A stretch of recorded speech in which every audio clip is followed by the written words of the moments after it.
Assalamu alaikum. Урматтуу президент Садыр Нуркожоевич. Мен атым Исмаилов Канатбек. Ортекстрой курулуш компаниясынын учредители болом. Бир кездерде биз ошо сиздин да кирпич заводдон кирпич алып биргелешип иштешип калганбыз. Эсиңизде болсо, анан ушундай бир былтыр бир кайрылайын дедим эле, бир анча-мынча беспредел болгондо, анча-мынча эмес, чоң эле. Анан кайра эми ушундай резонанс кылбай эле коеюн деп кайрылган жокмун. Азыр уже кайрылганга мажбур болуп атам. Анткени бул токтобойт экен. Баарыбызда деген дос болгон, баарыбызда достор бар. Досту кыргызча айтканда күтпөйсүң, доска түтөсүң деген бир макал бар кыргыздын. Эң жакын досуңуз колуна камчыны алып алып, атына жараша заты болуп, ушунчалык адилетсиздик иштердин баарын кылып, Кыргызстандын бизнесинин баарын анча-мынча баш көтөргөн бизнесмендерди коррупцияга шылтап, бир 30-40 тергөөчүсүнө салып берип койду. Алар өз билгендерин кылып, өзлөрүнчө солдат болуп,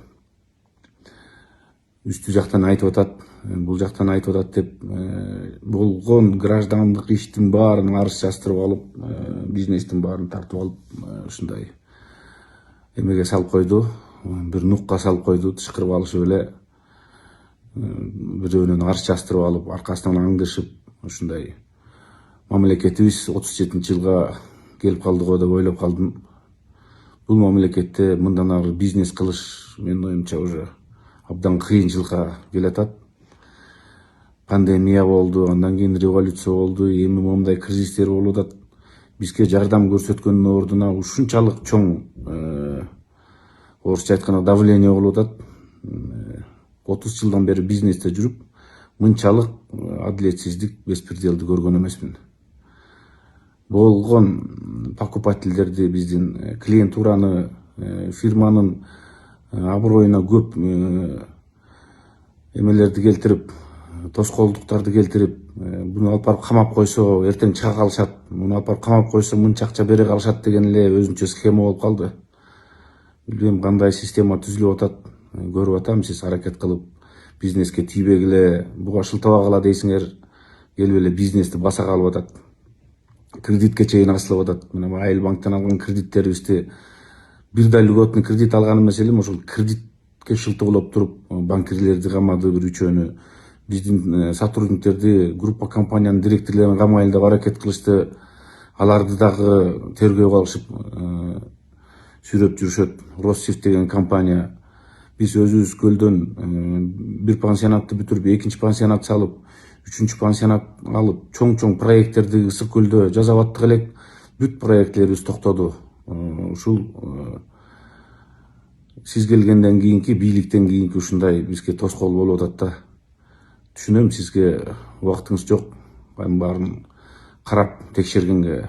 Тем более сизге чыгып бирөөлөр бирдеме деп арызданып койсо, же Совбезге арызданса, ГКМнын балдары сразу тияка арызданып атат, прокуратурага арызданып атат деген эме менен ар кайсы шылтоо менен алып барып камаганга уже булар өзүнчө эме түзүп алышты. Тиги анткени эң жакын досуңуз болуп атат. Билбейм, бул Кыргызстаныбыз эмненин ичинен чыгат. Налогоплательщиктин баарын бирден отметке кылдырып чыгышты окшойт, менин түшүнүгүм боюнча. Анан ушундай ачык эле сөз. Эгер ушул видео сизге жетип калса, убактыңызды бөлүп уксаңыз, мен бир 20 проектим бар эле. Бишкекте чоң-чоң проекттерди иштеп, чоң кредит, конечно, бизден ала албайсың, но колдон келишинче алып баарын иштетип атканбыз. Лыжный базабыз бар эле, көлдө салып бүткөн бир пансионат бар, чоң апарт-отель салып атканбыз, дагы бир чоң проект баштаганбыз. Бир жакта эконом класс деп өзүнчө баштаганбыз. Айыл чарбасына дагы проектлерибиз бар эле, бүт баары токтоду. Былтыр бир шылтоо менен дагы бир досуңуз 15-жылдан бери келип аткан, соттоша албай келаткан бир шылтоо менен биздин коммерциялык директорду камата коюп, биз акча төлөп чыгардык. эки киши талашкан иш үчүн биз төлөдүк. Анткени булар экөөнөн эч нерсе чыкпаарын билип эле биздин компаниянын эле бир сотруднигин камай коюшуп эле ошондой эмеге көнүмүш адатка түшүп алышты. Бул өзү билбейм аягы кандай болот. Абдан кыйын катарал болуп атат. Азыр эми тиги бир коттедждер менен спорлорубуз бар эле, аласа бересилер менен. Алар менен соттошуп атсак, аны уголовный ишке айландырып, Октябрьский прокуратурадан кайра иш козгоп салышты. Анан кийин постановление чыгарып алышып, изъятие кассовый документы дейт. Сиз 3 жолу указ чыгардыңыз. Финансовый хозяйственный деятельностьке кийлигишпегиле деп. Ошол 3 указдын бирөөсү да иштебей атат. Урматтуу президент, иштетпей атышат булар. Ошону жакшылап көзөмөлдөбөсөңүз, азыр мына мен азыр арыз жазып деле былтыр деле кирмекмин генералдык прокуратурага. Бул арызданып атат, бул канат деген деп эме деп туруп кайра эле ГКМБга бирөөнү арыз жаздырып эле кийире салганга эме таап алышты. Бизнес деген убагында баарыбыз ошондо аралашып жүрдүк. Өзүңүздөр билесиңер, Акаевдин убагынан бери түзүлүп келаткан схемалары бар. Анын баарын жоюп тазалаш үчүн көп убакыт керек. Анан биз премьер-министр менен мурда бул дос болгон, же болбосо Бакиев менен чай ичкен, Акаевдин жанында жүргөн деп ар бирибизди куугунтук ала берсек, бул өзү жакшы ишке алып келбейт деп ойлойм да. Сизге да кирип бир приемыңызга бир убакта бирөөлөр кирип сүйлөштүрүп, командаңызга кирип иштешели дедик элек. Ошол менен такыр убактым болбой, могул жерден ушунчалык давлениянын азабынан башыбыз ушул тергөө менен эле сурактан чыкпай калды сотрудниктерибиз. Анан кийин мыйзамсыз келип офисимди да обыск кылып кетишти. Офисти обыск кылгандан кийин менин сотрудниктердин жарымы жумуштан бошоп кетишти. Өзүлөрү эле сокращение болуп 50% менен отурду эле коркутуп, бухгалтерлерибизди, юристтерибизди коркутуп үркүткөндөн мына финансылык директор, банковский иштеген менеджерлердин баары жумуштан бошоп кеткенге эме болушту, мажбур болушту. Ушунчалык адилетсиздик болуп атат. Түшүнүп атам, мамлекеттин милдети абдан чоң, иштеш керек, конечно. Бирок могуреки күч структураларын, ГКМБны, прокуратураны жакшылап ордуна койбосоңуз, бизнеске жакшылап көзөмөл бербесеңиз, жакшылап бизге бизди мындайча айтканда калкалабасаңыз тебелеп тепсеп атышат. Менин угушум боюнча даже элементарный обмен валюттарды, жанагы торговый эмелерди, челнокторду, мурдагы патент менен иштеп аткандардын баарын бирден ушинтип эме кылып аткандарын мен угуп атам.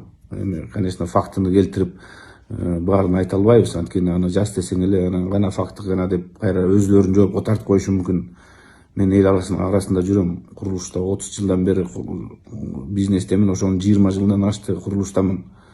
Эч качан контрабандалык иш менен заниматься эткен эмеспиз, эч качан мыйзамсыз иш кылган эмеспиз, курулуш менен эле келатабыз. Ошол биздин частный вкладчиктерден арыз алып алып азыр тергеп атышат. Ушунчалык эме болуп бүтүптүр, биздин элдерибиз или ачкабы, или бизнести көрө албай калганбы? Мен түшүнүгүм боюнча бизнести карапайым эл да көрө албайт экен, бизнести күч органдары да көрө албайт экен, спецслужбалар да көрө албайт экен. Ошон үчүн ушул жакты дагы бир жакшылап көзөмөлдү кылбасаңыз, бул абдан кыйын иш болуп атат. Эгер убактыңыз болуп мени кабыл алам десеңиз, мен ар дайым даярмын. Барып бүт болгон программамды түшүндүрүп, болуп аткан анча-мынча могул жерде анча-мынча эмес болуп аткан абдан адилетсиздик иштердин баарын түшүндүрүп айтып берет элем өзүңүзгө. Ушундай иш болуп атат. Улуу урматтуу президент, сиз отурганда түрмөдө адилетсиз камалып чыккансыз. Аны баарыбыз билебиз, кыргыз эли. Ошондо дагы мен тааныган анча-мынча бийликтегилерге да айттым эле, могу жигит жөн эле отурат. Эмне ушул Атамбаевди камагандан кийин чыгарып эле койбойсуңарбы? Ана мына деп мен деле лично сиз менен тааныш болбосом дагы сабырагыңызды жакшы тааныйм. Ошолорго кичине анча-мынча болсо дагы переживать этип, адилеттүүлүк үчүн күрөшкөн балдар деп ичимен ошентип ойлочу элем да. Анан сизге дагы эле ишеничим бар. Өзүңүз жакшылап контролго алыңыз. Албасаңыз ГКМ дагы 30-40 тергөөчү Кыргызстандын баарын бизнесин баарын чөгөлөтүп коймой болду. Ошол урматтуу президент.